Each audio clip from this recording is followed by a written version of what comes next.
Hello everyone, তোমরা সবাই কেমন আছো? আমার চ্যানেলে সবাইকে স্বাগত জানাই।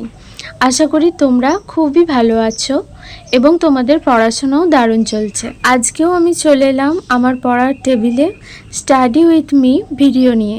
আজকে আমি এই ভিডিওতে তোমাদের সাথে গ্রাম পঞ্চায়েত পরীক্ষা সম্পর্কে কিছু গুরুত্বপূর্ণ আলোচনা করব। তাই আশা করব আজকের এই ভিডিওটা তোমরা একদম প্রথম থেকে শেষ পর্যন্ত একটুও স্কিপ না করে ধৈর্য ধরে দেখবে। হয়তো আজকের এই ভিডিওটা তোমার নিজের পড়াশোনার জার্নিতেও কিছুটা সাহায্য করতে পারে। এখন আমি এই বইটা থেকে যদিও পড়ছি ইতিহাস। ভিডিও শুরুতেই আমি একটা ছোট কথা শেয়ার করতে চাই।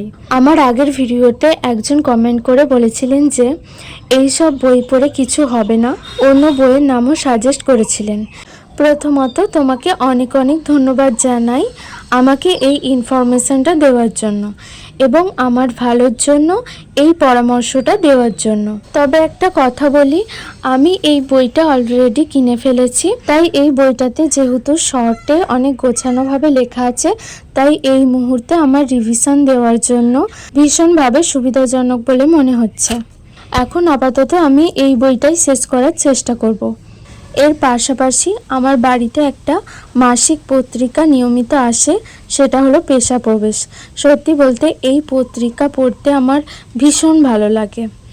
এখানে যে কারেন্ট অ্যাফেয়ার্স, সরকারি চাকরির বিভিন্ন প্র্যাকটিস সেট এবং দরকারি তথ্যগুলো থাকে, সেগুলো ভীষণ আপ টু ডেট এবং কাজের।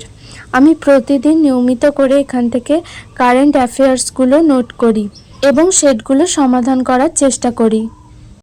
যারা যে কোনো কম্পিটিটিভ এক্সামের জন্য প্রিপারেশন নিচ্ছ, তারা এই ধরনের মাসিক পত্রিকা ফলো করলে রিভিশনের জন্য দারুণ হেল্প হবে। আচ্ছা, তোমরা কারা কারা গ্রাম পঞ্চায়েতের জন্য রেজিস্ট্রেশন করে ফেলেছো তারা আমাকে কমেন্টে জানাবে। আমি তো সেই 2024 সালেই রেজিস্ট্রেশন করে রেখেছিলাম। এখনও রেজিস্ট্রেশন চলছে, কিন্তু ফর্ম ফিল আপ এখনও চালু হয়নি। ফর্ম ফিল আপ চালু হওয়ার সাথে সাথে আমি করে দেব, তোমরাও কিন্তু অবশ্যই করে দিও। এবার আসি আজকের সবচেয়ে গুরুত্বপূর্ণ বিষয়ে। তোমরা অনেকেই গ্রাম পঞ্চায়েতের পরীক্ষা নিয়ে জানতে চেয়েছিলে, তাই আজকে এই বিষয় নিয়ে কিছু আলোচনা করব। গ্রাম পঞ্চায়েতে পরীক্ষার ভালো ফল করতে হলে আমাদের ঠিক কী কী পড়তে হবে এবং কেমন করে পড়লে উপকার পাওয়া যাবে, চলো সেটা একটু ডিটেলসে আলোচনা করি। প্রথমে সিলেবাস ও সাবজেক্ট কম্বিনেশন। তোমাদের মাথায় রাখতে হবে পদের নাম অনুযায়ী সিলেবাস কিছুটা আলাদা হলেও 4টি বিষয় সব পদের জন্যই কমন, যেমন ইংরাজি, বাংলা, পাটিগণিত এবং জেনারেল নলেজ। এইগুলো বিশেষ করে ইংরাজি আর ম্যাথ যারা ভালো স্কোর করতে পারবে তারা কিন্তু বাকিদের থেকে অনেক এগিয়ে যাবে। তাই এই দুটো সাবজেক্ট রোজ প্র্যাকটিস করতে হবে। আমাদের জানতে হবে ভারতের পঞ্চায়েতি রাজ ব্যবস্থার সূচনা কিভাবে হয়েছিল, যেমন বলবন্ত রায় মেহতা কমিটি, অশোক মেহতা কমিটি এবং ভারতের সংবিধানের 73তম সংশোধনী।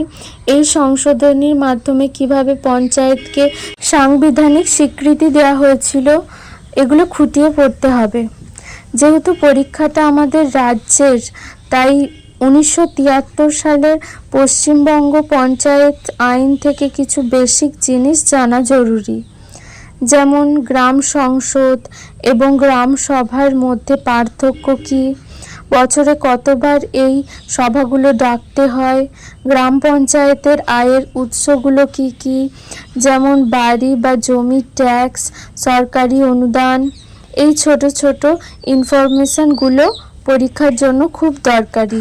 আর গ্রাম পঞ্চায়েতের স্তরে কেন্দ্রীয় ও রাজ্য সরকারের যে সমস্ত উন্নয়নমূলক যে প্রকল্পগুলো চলে, যেমন 100 দিনের কাজ, গ্রামীণ সড়ক যোজনা ইত্যাদি, এই খুঁটিনাটি তথ্য এবং বর্তমান কারেন্ট অ্যাফেয়ার্স খুব ভালো করে তৈরি করতে হবে। এছাড়া বিগত বছরের প্রশ্ন ও টাইম ম্যানেজমেন্ট। যে কোনো বই পড়ার আগে বিগত বছরের প্রশ্নগুলো একটু দেখে নিও, এতে প্রশ্নের প্যাটার্ন বোঝা যায়। আর একটা কথা, এই পরীক্ষায় কিন্তু নেগেটিভ মার্কিং থাকে, তাই আন্দাজে ঢিল মারা বন্ধ করতে হবে। বাড়িতে যখনই প্র্যাকটিস সেট সলভ করবে স্টপ ওয়াচ ধরে করবে, যাতে পরীক্ষার হলে সময়ের অভাব না হয়। এই ছিল আমার আজকের একটি ছোট্ট পড়াশোনার ভিডিও।